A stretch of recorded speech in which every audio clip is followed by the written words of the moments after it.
Horror story telling के ऊपर है। हम सब यार हिंदुस्तानी, जब वो हमारी 2 महीने की छुट्टियां होती थी या जब सारे बच्चे इकट्ठे होते थे घर में, तो we used to also do दादी नानी की कहानियां। I just wanted to know कि किस किसने वो वाला सिनेरियो एंजॉय किया है अपने घरों में। Just raise your hands. थोड़ा सा बात करते हैं सर, इतने सीरियस बैठे हैं आप सब, थोड़ी चेहरे में स्माइल आ जाएगी तो अच्छा लगेगा। तो you have been yes through that. और कौन कौन मैम यस, कोई ऐसा पर्टिकुलरली बहुत खतरनाक कहानी याद है कि सोच के भी रूह कांप उठती है? यस नो, थोड़ा सा बस हाँ ना कर दे सर। बाग में बीच में चुड़ैल का पेड़ है, वहाँ चुड़ैल रहती है। अरे देयर इज अ यूनिवर्सल पेड़, हर किसी के गांव में है। अच्छा, कोई ऐसा जिनके साथ ऐसा हुआ है कि यार ऐसी कहानी सुनने के बाद पर्टिकुलरली उस रात नींद ना आई हो, या ऐसा इंसिडेंट किसी ने imagine have happened? Give me high five, that does happen. So ऐसे ही कहानियां हम लोग बहुत सुनते आ रहे हैं, देखते आ रहे हैं, और अब ये एक और एक्सपीरियंस है लेडीज एंड जेंटलमैन। बुलाते हैं with this clean entertainer, as mentioned, this horror comedy. We have the star cast among us, ladies and gentlemen. Let's please put our hands together. थोड़ी सी तालियां, शोर बुलाते हैं सभी के बीच। We have Sharmani as Bunny, Abhay Verma as Bindu, Karan Singh, and our director Nideshak Aditya Sarpot.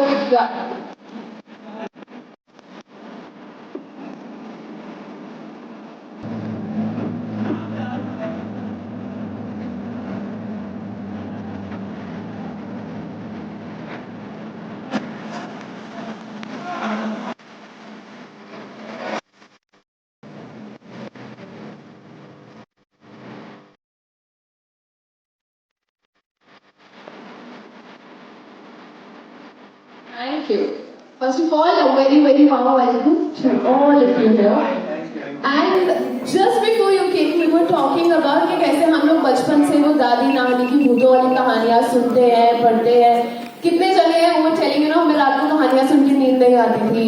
तो for sure, Munja, I was telling them it's a clean entertainer which is going to tickle your bones as horror comedy, but is also might be we'll go back to the era, where we never used to see कि नींद नहीं आ रही है, आज भूतों की कहानियां सुनी है, गर्मी की छुट्टियां वैसे ही चल रही है। So I think the perfect time, मैं थोड़ा सा इस अपॉर्चुनिटी को ग्रैब करूंगी। मुझे एक चीज आप सबसे पूछनी थी, whoever would like to answer.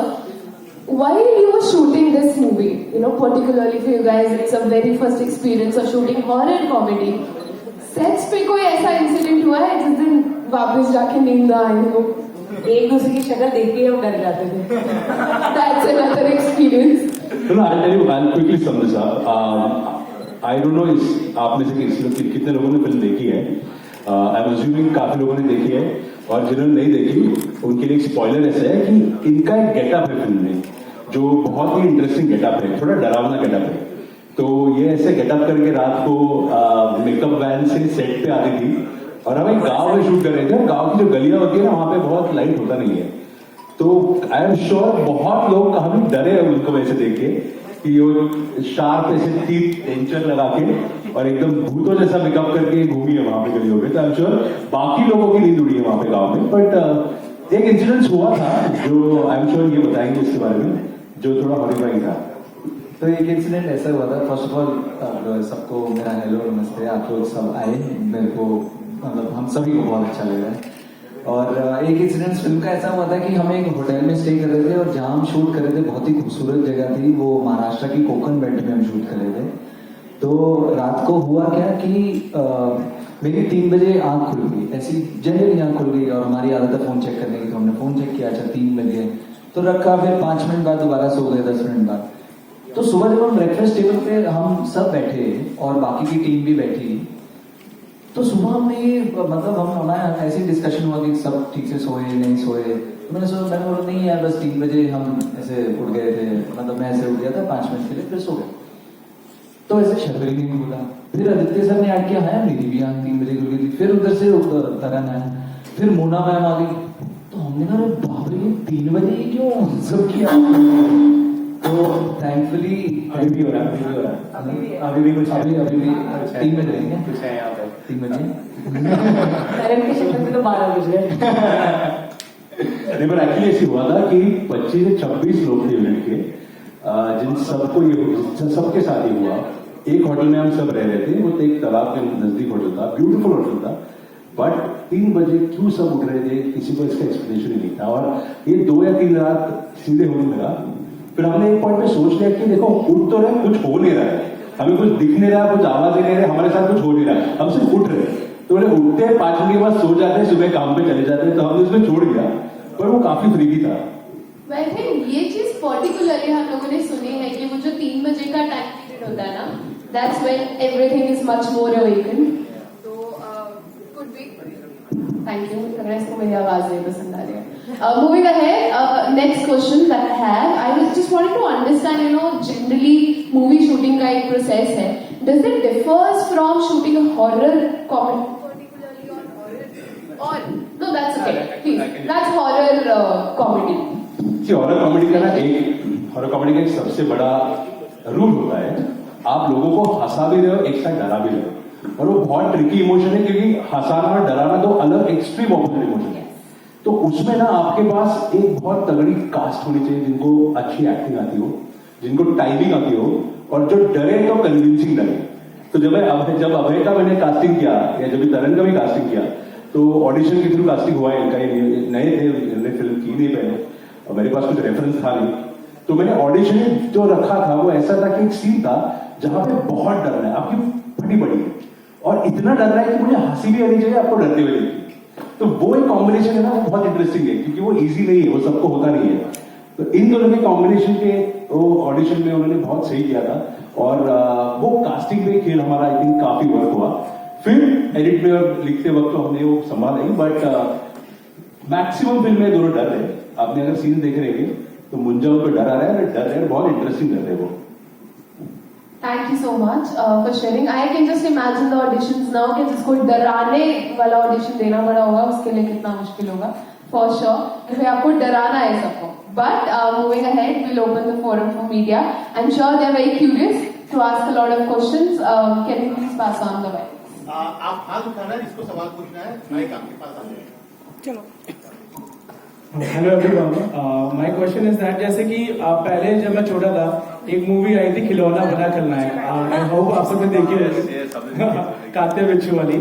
आज के टाइम पे वही काम मुंजिया करी, मैंने मूवी देखी, बहुत ही अमेजिंग मूवी थी, बहुत ही अच्छे, मतलब देख के मजा आ गया। मैम आपका कैरेक्टर जो था भूत वाला, मतलब स्पॉइलर दे दिया मैंने, सॉरी। आपको समझ में आया ना उनका मेकअप देखिए कि क्या होने का काम है। मतलब की बहुत अच्छी एक्टिंग थी, तो उसके बारे में आपका कुछ टेक हो कि मतलब जैसे पहले जमाने में काते बिच्छू था, आज के टाइम में मुझे उसके बाद आप वो जो फिल्म आपके रेफरेंस जो आप प्रेफर कर रहे हो, वो एक्चुअली मराठी फिल्म है काते बिच्छू की, जिसको डब करके हिंदी में ये नाम आया था, और वो बहुत इतनी चली थी महाराष्ट्र में, वो सुपर डुपर हिट थी, और फिर उसको डब करके ऑल ओवर इंडिया में रिलीज किया गया था, वो वहां भी चली थी। तो वो जो रेफरेंस है ना काते बिच्छू का, बिकॉज मैं महाराष्ट्र से आता हूँ, मेरा रीजनल सिनेमा का बैकग्राउंड है, मैंने 8-9 फिल्में बनाई है वहां पे, तो वो मेरे लिए भी एक आइकॉनिक फिल्म थी। और जो आवाज है मुंजा का, या कुछ कुछ रेफरेंसेस मुंजा में भी है, जो थोड़े से वो फिल्म के रेफरेंसेस से आते हैं, तो डेफिनेटली मैं बोलूंगा कि कुछ कुछ इंडिया में बनी आइकॉनिक फिल्में हैं। जैसे अभी छोटा चेतन, आपको अगर याद है वो फिल्म, मैं बहुत छोटा था तभी, जब वो 3D फिल्म लगी थी थिएटर में, और छोटा चेतन देख के हम सब ऐसे लगे थे वो भी थोड़ी हॉरर या फैंटेसी वाली फिल्म थी। तो उसमें भी एक ऐसा बच्चा है, वो जो छोटा चेतन मैजिकल बनता है, तो वो जो दुनिया है ना, वो बहुत मेस्मराइजिंग है। तो वो हमने थोड़ी रिक्रिएट करने की कोशिश की मुंजा में। Hello. Hi, Sarika Sharma from Marina Mangola and the editor entertainment. Aditya, we just interviewed you a few days ago. Oh, yeah. Yeah, on phone. Oh, yeah. We had a long conversation. Yes. So this question is to Sharvari. Sharvari, it's your first time in horror comedy. So how different it is, because you shift the genre from horror comedy to a spy wars. So how was it, and how has the journey been in the from 2015 to 2024? You were always touted as the newcomer, you know, till Munjia's success. And Munjia's success, as Aditya had also said before the release, he said that I'm hoping and people will, you know, compare it with Scream, but then always a Scream will have a reference of Bhedia, and a Bhedia will have a reference of Scream. You know, you said that. So Sharvari, what is your take on it? The success of Munjia, which has come, and your journey as an actress, and now the shift of genres. Thank you. अब मैंने तो mic रख दिया इतने सारे सवालों में, इसलिए यही बात करेंगे हम. No, I will sum it up really short. But मैं ये कहूँगी कि ये जर्नी बहुत ही ब्लेस्ड रही है. I think as an actor मुझे ऐसे लगता है कि मैं कुछ तो सही कर रही होंगी, क्योंकि मैं इस इंडस्ट्री से नहीं आती हूँ और मैंने कुछ 7-8 साल ऑडिशंस किए थे और तब मुझे बिल्कुल काम नहीं मिलता था. और मुझे ना तब मैं असिस्टेंट डायरेक्टर का काम करती थी जस्ट बिकॉज मुझे सेट पे रहना था और मुझे सीखना था. तो वो जो जर्नी रही है उसके बाद आई थिंक पहली फिल्म मिलना ये बहुत ही स्पेशल चीज होती है. लेकिन आज मैं गर्व से कहूँगी पहली फिल्म हिट है और आई थिंक ये जर्नी बहुत ही स्पेशल है, क्योंकि ऑडियंस का जो प्यार होता है हम as an artist I think hit बस एक बाय प्रोडक्ट होता है. ऑडियंस का प्यार जो होता है वो सबसे ज्यादा इंपॉर्टेंट होता है for an artist, for our craft. और आई थिंक कि वो ना हमें एक कॉन्फिडेंस भी देता है. तो आई थिंक कि आज मुझे बहुत कॉन्फिडेंट मैं आज बहुत कॉन्फिडेंट फील कर रही हूँ. और आई एम ग्रेटफुल कि इसके बाद मैं जो शिफ्ट कर रही हूँ टू द स्पाई यूनिवर्स थोड़ा कॉन्फिडेंस के साथ जाऊंगी और थोड़ा सा, बिकॉज वहां पे मेरी फेवरेट एक्टर है आलिया भट्ट जी. और you know to be a part of these two very big IPs जो मैडॉक की हॉरर कॉमेडी यूनिवर्स है और वायरस की स्पाई यूनिवर्स है. एक एक्ट्रेस जो सिर्फ एक फिल्म ओल्ड है उनके लिए ये बहुत बड़ी रिस्पॉन्सिबिलिटी होती है. लेकिन आई थिंक कहीं ना कहीं मैंने हमेशा यही विश किया है कि मैं सबसे बड़ी फिल्में करूं. और आई थिंक आज ये मौका मुझे मिल रहा है, तो आई थिंक मैं पूरा हार्डवर्क करके आई एम होपिंग कि ऑडियंस को प्राउड फील करवाऊंगी इस जर्नी के बारे में. मिस्टर आदित्य, एज एवरीबॉडी आने से मैं जानना चाहता हूँ कि मॉडर्न एज में आज ये हॉरर फिल्म आपके कंसेप्ट कैसे आपके जहन में आई, जो कि आप एक बिजनेस के पॉइंट ऑफ व्यू से बताएंगे. एक्चुअली अगर आपने फिल्म देखी है, जिन्होंने देखी उनको ये समझ में एक बात आई होगी कि अब हॉरर कहते हैं ना, तो ये फिल्म हॉरर नहीं है, ये कॉमेडी ज्यादा है, हॉरर कम है. और इसके पीछे सबसे बड़ा रीजन ये रखने का है कि हमें एक फैमिली फिल्म बनानी थी जहां पे एक पूरा परिवार आके देख के एंजॉय करे. हॉरर जो एलिमेंट है ना उसमें वो थोड़ा फियर एलिमेंट है, थोड़ा डराने का एलिमेंट है, पर डराते वक्त हम हंसा भी रहे आपको. तो जैसे भूल भुलैया आई थी इसके पहले, जैसे स्त्री भी थी, इन दोनों फिल्मों ने भी आपको डराया तो था, पर इतना नहीं डराया कि आपको नींद ही ना आए रात को जाके, या इतना भी नहीं हुआ था कि जहां पे बच्चे थिएटर में आके फिल्म देख ही ना पाए.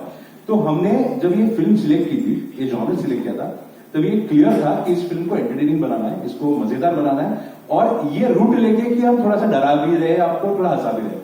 तो ये जो स्टोरी है ना, क्योंकि आपका सवाल वो स्टोरी और कंसेप्ट को लेके भी था, ये महाराष्ट्र की स्टोरी है. ये मुंजा जो है वो महाराष्ट्र से आता है.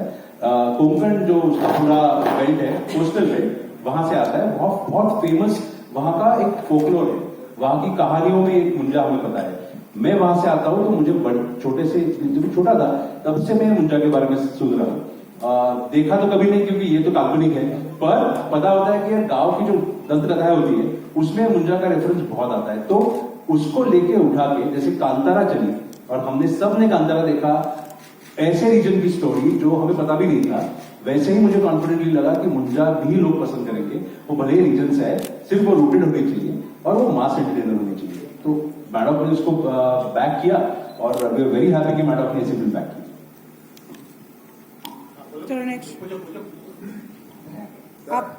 श्रवणी, एक तो आपको happy birthday in advance. Thank you sir. आप दोनों से क्वेश्चन है कि अभी आपने शूटिंग का एक्सीडेंट तो बताया, तो क्या कोई रियल लाइफ में भी ऐसा इंसिडेंट हुआ है कि आप डरे हो या कुछ ऐसा हुआ? रियल लाइफ में तो मेरे साथ ऐसा कोई एक्सपीरियंस हुआ नहीं है सुपर नेचुरल या पैरानॉर्मल. लेकिन ये जो 3 AM स्टोरी हमारे सबके साथ हुई है वो काफी डरावनी थी, क्योंकि तब हमारी फटी पड़ी थी और हमारे लिए तब काफी हॉरर था वो. आज हम आपको कॉमेडी के तौर पे बता रहे हैं ये कहानी, लेकिन बस वही एक कहानी है. कुछ हुआ? मैं तो रियल लाइफ में ही तो इनको देख के डरा था. नहीं सर, थैंकफुली मतलब अभी तक ऐसा कुछ डरावना नहीं हुआ है, सिर्फ फिल्म की है डरावनी, और वो मतलब मेरे लिए काफी है, क्योंकि मैं खुद भी बहुत डरता हूँ. नाम मेरा अभय है, लेकिन मुझे भय लगता है. तो बस मेरा उतना ही वो कंट्रीब्यूशन रहा है डरने में, और जो कि मेरे को लगता है जिंदगी के लिए काफी है, क्योंकि काफी डर गया हूँ मैं फिल्म में. और जिन्होंने फिल्म देखी होगी, I am sure they will attest that. Hi guys, इधर first of all many congratulation, your movie is getting tremendous response. Thank you. Many congratulation. अच्छा, सवाल मेरा शर्वरी से है। शर्वरी, आपने इस मूवी की स्क्रिप्ट में ऐसा क्या देखा कि आपने सोचा कि मैं इस फिल्म के लिए हाँ बोल दूं? आपने पिक्चर देखी है? नहीं। तो फिर ये सवाल आप मुझे नहीं पूछते क्योंकि ऑनेस्टली ये एक बहुत ही न्यू एज एक्सपेरिमेंटल फिल्म है। और मैं जब आदित्य सर से मिली फर्स्ट टाइम, मेरे लिए एक्चुअली बहुत प्राउड फीलिंग थी क्योंकि मैं भी महाराष्ट्र हूँ, मैं भी महाराष्ट्र बेल्ट से आती हूँ। मैं मुंबई में रहती हूँ लेकिन मेरा गांव मोरगांव है जो महाराष्ट्र के इंटीरियर्स में है। मुंजा की कहानी मैंने भी सुनी हुई है और आई थिंक हिंदी सिनेमा के बड़े पर्दे पर ऑल्सो एक ऐसा प्रोडक्शन हाउस लाइक मैडॉक, जिन्होंने पहले स्त्री दी है, भेड़िया दी है, जो सुपरहिट फिल्म्स है, वो एक ऐसी कहानी बना रहे थे जो महाराष्ट्र से रूटेड थी, जो मेरे कल्चर से आती थी और आई थिंक मेरे लिए बहुत गर्व की बात थी। तो ये तो सबसे पहला रीजन था कि मुझे ये फिल्म करनी थी और इंस्टेंटली एक्चुअली मेरा और आदित्य सर कनेक्ट हो चुका था इस बात पे। और जब ना आप सुनते सुनते कनेक्ट हो जाता है ना, तो आपको बस लगता है कि यार फिर तो 4-5 महीने तो मजा ही आएगा, क्योंकि अगर आप पहली मीटिंग में इतना मजा आ रहा है तो 4-5 महीने तो कुछ भी नहीं होंगे। ऑल्सो फिल्म में बहुत इंटरेस्टिंग ट्विस्ट है, इन्होंने तो वो लीड कर ही दिया अभी, बट मेरे लिए वो सबसे बड़ा हाईलाइट था क्योंकि वो एक अनएक्सपेक्टेड ट्विस्ट है। एज एन एक्टर मुझे कुछ नया एक्सप्लोर करने का मौका मिलता है क्योंकि जितना हमने प्रोसेसिंग किया है और जैसे मैं दिख रही हूँ वो अपॉर्चुनिटी इतने आसानी से आती नहीं है। और ऑल्सो एज एन एक्टर मुझे वो बैरियर्स ब्रेक करने हैं कि अच्छा लड़कियां मतलब अलग अलग किरदार भी निभा सकती है, मतलब वो they don't just have to play the love interest, the pretty girls, and I think that Aditya sir very well wrote that character for a girl and really brought a lot of flavor for my character in the second half. So yeah, that's right. Hello ma'am, this side Harshina रिव्यूजर। बैठे बैठे Oh yes, hello. Ma'am, मेरा question आपसे है कि जैसे आपकी movie काफी ज्यादा बॉक्स ऑफिस पे बड़ी सक्सेस हो गई है, तो आने वाले टाइम में आपके कौन कौन से प्रोजेक्ट है? और सेम क्वेश्चन सर आपसे अभी सर से। ऑफकोर्स अभी मुंजा थिएटर्स में लगी है, जिसके लिए हम यहाँ आए हैं, तो प्लीज जरूर जाके मुंजा देखें थिएटर्स में। इसके बाद मेरी फिल्म आने वाली है वेदा, जो जॉन इब्राहिम सर के साथ है और निखिल अडवाणी सर ने डायरेक्ट की है, जो आ रही है 15 अगस्त को। और उसके बाद मैं शुरू कर रही हूँ स्पाई यूनिवर्स की फिल्म आलिया भट्ट जी के साथ। हाय करण, अच्छा sorry please thank you. But actually Munjya एक ऐसी फिल्म है, ऑनेस्टली मैंने आज तक कभी ऐसा मतलब इतना ऑनेस्टली इस सवाल का जवाब नहीं दिया है। आप पूछ रहे हो और मैं अपने घर के बहुत पास हूँ पानीपत के, तो मैं बहुत मतलब ब्लंटली आपको बोलना चाहूंगा कि ये एक ऐसी अपॉर्चुनिटी थी जो मेरे लिए सिर्फ एक प्रोजेक्ट नहीं था, एक ब्लेसिंग भी थी। तो और जब ऐसी एक अपॉर्चुनिटी एक मेरे जैसे एक्टर के लिए कमिंग ऑफ एज जो एंटर करना ही चाहता है, उस फैमिली का हिस्सा बनना चाहता है, जिसको हम हिंदी फिल्म इंडस्ट्री या बॉलीवुड बोलते हैं, तो ये एक अपॉर्चुनिटी ऐसी होती है कि जिसके लिए आप वेट करना पसंद करते हो। और ये वेट जो 1.5 साल का मेरे लिए रहा है इस फिल्म के आने का, वो मुझसे ज्यादा इन तीनों ने मेरे लिए फील किया है, क्योंकि they have also wanted Munjya to come out for me, not just for them. तो एक परिवार वाला माहौल जो है वो होना बहुत जरूरी है, and I think they have supported me in my waiting time, क्योंकि एक एक्टर के लिए वेटिंग टाइम होता है जिसमें आप एक्चुअली थोड़ा लो ऑन कॉन्फिडेंस फील कर सकते हो या डिफिकल्ट टाइम होता है। आई एम श्योर हम सब उस चीज को अग्री करेंगे। And those are the days where you actually become an artist. It's not the days when you are shooting, but जब आप घर में होते हो, जब आपके पास कुछ नहीं होता है करने के लिए, तब आप जो खुद से लड़ते हो, आई थिंक वो एक आर्टिस्ट वाली स्पिरिट जगाता है आपके अंदर। तो आगे का प्रोजेक्ट के लिए तो अभी बहुत इनिशियल स्टेज होगा और मैं बता नहीं पाऊंगा, लेकिन अभी तक जो भी मैं करता आया हूँ या जो भी कह लो कि मेरी किचन में जो भी किरदार पकते आए हैं, वो लोगों को बहुत स्वीट टेस्ट दिए हैं। तो मैं बस होप करूंगा कि आगे भी जो भी करूँ वो लोगों को उतना ही पसंद आए जितना कि बिट्टू पसंद आया मुझे। Hi Karan, Himanshu this side. So basically एक कंटेंट क्रिएटर की आपकी जो एक जर्नी रही है, फिर आपने ये इस फिल्म से जो है बॉलीवुड में डेब्यू करा है, तो एक कॉमेडी कंटेंट क्रिएटर और एक हॉरर कॉमेडी में कितना डिफरेंस होता है? बहुत इजी रहा आपके लिए क्योंकि हमने आपके क्रिएटर्स मतलब आपकी जो वीडियोस हैं काफी देखी है, कितना फर्क होता है दोनों में? और कहीं ना कहीं हमने पढ़ा था कि बॉलीवुड आपका मेन मोटिव नहीं था, ये कोइंसिडेंस मिला या फिर? यार डिफरेंस तो पहली बात बहुत होता है। मेरे को आदत रील बनाने की, सुबह शूट करी, रात को अपलोड कर दी। सर को 1.5 साल लगे मुझे बनाने में, तो मैं तो वेट करता रहा सर कब आएगी। पर again it's a difficult project. अगर आप मूवी बना रहे हो तो उसको टाइम लगता है, रील जितना ईजी तो वो नहीं है। और हाँ, मुझे क्योंकि मैं बहुत छोटे शहर अम्बाला से आता हूँ, घर में दिल्ली वो हुआ, और मेरे को तो कभी लगा भी नहीं था कि ऐसा कुछ हो जाएगा। और जितना भी मैंने क्रिएटर की जर्नी अपनी 2 साल 3 साल से वीडियोस बना रहा हूँ देखी है मैंने सर को भी कभी बोला कि जो यूफोरिया मैंने थिएटर में फील किया अपने आप को देख के और ऑडियंस का अच्छा फीडबैक देख के, मुझे वो वैसा एक्सपीरियंस वैसा यूफोरिया 2-3 साल में कभी फील हुआ ही नहीं। 1 लाख लाइक आ गए, 1 मिलियन लाइक आ गए, कुछ आ गए, पर जो लाइव ऑडियंस का रिएक्शन है, जो आप लोगों को मूवी जो अच्छी लग रही है, वैसा एक्सपीरियंस 70mm पे कभी भी नहीं मिला मुझे। It's very difficult and it's very different. Hello, hi everyone. This is Kritika from India.com. Congratulations for the fantastic film. The movie is doing great, and we all know that before the movie was released, people were comparing with several other films, horror comedy movies. So, box office was it like coming in between? Were you even terrified about the results and all? You know, I'll answer this very shortly, but it's a very important question for us. हमारा क्या था ना, हमने film debutantes की बनी है। ये मैंने भले 8-9 फिल्में मराठी में बनाई है, मेरी पहली हिंदी फिल्म है, इसकी पहली हिंदी फिल्म है, इसकी पहली फिल्म हिंदी फिल्म है, शर्वरी की भी पहली solo female lead Hindi film है। तो इतनी पहली चीजें हो रही थी ना इसमें, जैसे कोंकण से आया हुआ मुंजा कैरेक्टर वो ऑल ओवर इंडिया लोग पसंद करेंगे नहीं करेंगे वो भी पता नहीं था। तो हम ये सोच के चल रहे थे कि अच्छी फिल्म बनाएंगे, जितना प्यार मिलेगा उतना एक्सेप्ट कर लेंगे। तो इसलिए जिस बजट में फिल्म बनी थी ना, वो बजट भी हमने बहुत कंट्रोल में रखा था। अब ऐसे हुआ कि वेडनेसडे को हम बैठे हैं, फ्राइडे को फिल्म रिलीज होने वाली है, हम एक नंबर सोच के चल रहे हैं कि चलो इतना भी हुआ तो भी चलो हम खुशी मान लेंगे। फ्राइडे सुबह आती है और फिर हमें नंबर आना शुरू होते हैं। आज हम मंडे पे बैठे हैं तो वीकेंड के नंबर आ चुके हैं। तो इट इज अनबिलीवेबल, यानी हम सोच भी नहीं सकते कि जो प्यार फिल्म को मिल रहा है, हम सब एक दूसरे को यही रोज फोन करके बोल रहे हैं कि इज दिस वेरी ट्रू, हम क्या सपना देख रहे हैं, इज इट हैपनिंग और नॉट।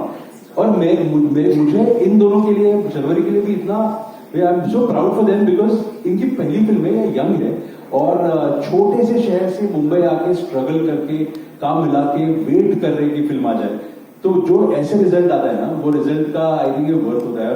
अभी तो शुरुआत हुई है, आज मैंने सुना मंडे भी बहुत अच्छा दिख रहा है, जितने एडवांस हुई है मंडे की। तो अभी मुझे तो लग रहा है कि यहाँ से ग्रो ही होगी फिल्म, और बहुत अच्छा लग रहा है कि जब ये सब फीडबैक आता है। Also, I wanted to know about the look. जो इतना भी हुआ ना cosmetics and all, कितना टाइम लगा ये? बहुत ये वेट कर रहे थे बहुत लगा था। इनको पूछना हम बैठे हैं 6-6 घंटे वैलिडी के बाहर, शर्वरी मैम का लुक हो रहा है। बहुत ज्यादा। Hi, first of all, you guys are looking so good. And congratulations for the success that the film is receiving. Assuming that you guys have seen Avengers, and there's a character called Groot. Yeah. So is it something really something taken from it or something like that? Because it's the same character that the Groot is growing and same as you guys growing. No, मैं quickly सवाल का जवाब दूंगा कि people का पेड़ है और पीपल के ये पेड़ पे रहने वाला मुंजा है। मुंजा जो स्टोरी है ना, वो स्टोरी ऐसे ही पात्र की है जो पीपल के पेड़ पे रहता है सालों से वर्षों से। वो पीपल के पेड़ का ही मुंजा बोला जाता है इसको। तो हमारे दिमाग में जो मुंजा जब आया, जब ऐसे आया कि 70-80 साल अगर वो पेड़ पे बंधा है और उसकी आत्मा वहां पे पेड़ से बंधी है, तो मे बी वो पेड़ का टेक्सचर उसके बॉडी में आया रहेगा। वो अगर वहां पे छुप रहा है, किसी को दिख नहीं रहा है, तो मे बी वो पेड़ जैसे ही दिखता रहेगा, क्योंकि वो जब ये अंदर रहेगा तो कोई जाता ही नहीं है, ऊपर देखता है उनको दिखता ही नहीं है। तो हमने उसी थॉट को लेके उसको थोड़ा ट्री जैसा टेक्सचर दिया था।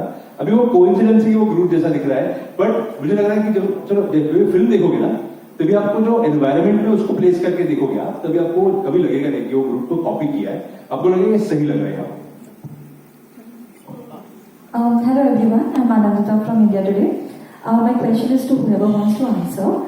So Munja has a very crucial VFX element, and previously we have seen films like Adipurush and all, which were not very well received because of the VFX thing. And because now it is very easier for people to form an opinion on social media, I want to understand what was the VFX process like? How do you plan it? See, because you have said Adipurush, I don't want to draw comparisons.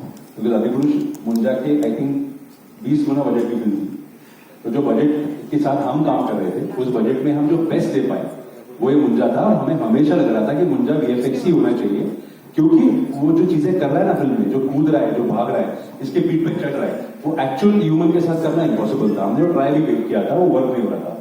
तो जिस budget में हम मुंजा बना रहे थे, उस budget में best क्या दे सकते हैं, कितना अच्छा VFX दे सकते हैं, उस हिसाब से हमने एक बहुत अच्छी टीम इकट्ठा की।